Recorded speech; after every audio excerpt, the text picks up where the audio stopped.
இன்றைய வசனம் தியானத்தின் தலைப்பு அனுகூலமான துணையுமானவர். சங்கீதம் 46 முதலாம் வசனம். தேவன் நமக்கு அடைக்கலமும் பலனும், ஆபத்து காலத்தில் அனுகூலமான துணையுமானவர். எபிரேய மொழியிலே ஆபத்து என்பதற்கு அழுத்தம், நசுக்கப்படுதல் என்ற வார்த்தை பயன்படுத்தப்பட்டுள்ளது.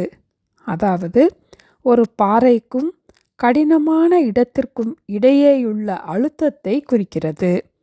இப்படிப்பட்ட சூழ்நிலை அவ்வப்போது எல்லோருடைய வாழ்க்கையிலும் வருகிறது. ஒவ்வொரு நாளும் நம்முடைய வாழ்க்கையிலே ஏற்படுகின்ற மாற்றங்களால் நாம் அழுத்தத்திற்குள்ளாகிறோம். ஆபத்தான காலங்களாக உணர்கிறோம். அந்த ஆபத்தான அழுத்தமான சூழ்நிலையில் நம்முடைய பாதுகாப்பிற்காக அடைக்கலத்தை தேடுகிறோம். நமக்கு அனுகூலமாக துணை செய்கிறவர்களை எதிர்பார்த்து தேடுகிறோம். ஆபத்து காலத்திலே நாம் என்ன செய்ய வேண்டும் என்று சங்கீதம் 50:15 வசனத்தில் இவ்வாறு வாசிக்கிறோம். ஆபத்து காலத்தில் என்னை நோக்கி கூப்பிடு, நான் உன்னை விடுவிப்பேன், நீ என்னை மகிமைப்படுத்துவாய். ஆபத்து காலங்களில் அனுகூலமான துணையாகிய ஆண்டவரை நோக்கி கூப்பிடுவோம். ஆபத்து காலத்திலே நீ சோர்ந்து போவாயானால் உன் பலன் குறுகினது என்று நீதிமொழிகள் 24 வசனத்தில் நாம் வாசிக்கிறோம். ஆபத்து காலங்களில் சோர்ந்து போகாமல் இயேசுவை நோக்கி கூப்பிடுவோம்.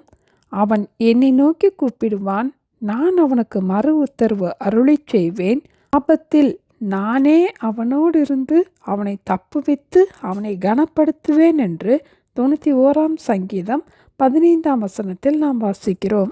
சாத்ராக், மேஷாக், ஆபேத்நேகோவும் கூட நேபுகாத் ராஜா ஆட்சி செய்த காலத்திலே ராஜா நிறுத்தின பொன்னால் செய்யப்பட்ட சிலையை பணிந்து கொள்ளாததால் அவர்கள் ஆபத்தான காலத்தை சந்திக்க வேண்டியதாயிருந்தது.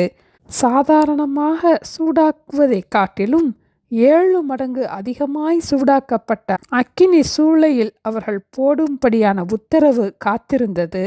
அப்போதும் கூட அவர்கள், நாங்கள் ஆராதிக்கிற எங்கள் தேவன் எங்களை தப்புவிக்க வல்லவராய் இருக்கிறார் என்று ஆண்டவரை உறுதியாய் நம்பியிருந்தார்கள். அப்போது அவர்களை அக்கினி சூளையில் போட்டபோதும் 4வது நபராக தேவனும் அவர்களோடு கூட அக்கினி சூளையிலே உலாவி வந்தார். பின் நேபுகாத்நேச்சார் அவர்களை பாபிலோன் தேசத்திலே உயர்த்தினார். ஆபத்து காலங்களில் ஆண்டவர் நமக்கு அனுகூலமான துணையாயிருந்து நம்மை தப்புவித்து நம்மை கனப்படுத்துவார். ஆகையால் எல்லா சூழ்நிலைகளிலும் இயேசுவையே நாம் நோக்கி பார்ப்போம்.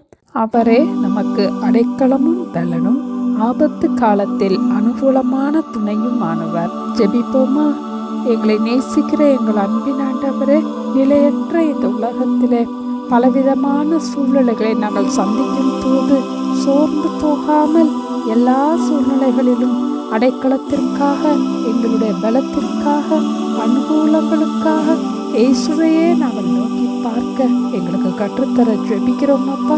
ஆபத்தில் எங்களோடு கூடவே இருந்து எங்களை தப்புவித்து எங்களை கனப்படுத்துகிற தேவனாக நீங்கள் எங்களோடு கூட இருக்கிறதை நாங்கள் விசுவாசித்து திடமனதாய் இருக்க எங்களுக்கு கற்றுக் கொடுக்க வேண்டுமாய் இயேசுவின் நாமத்தில் ஜெபிக்கிறோம் பிதாவே.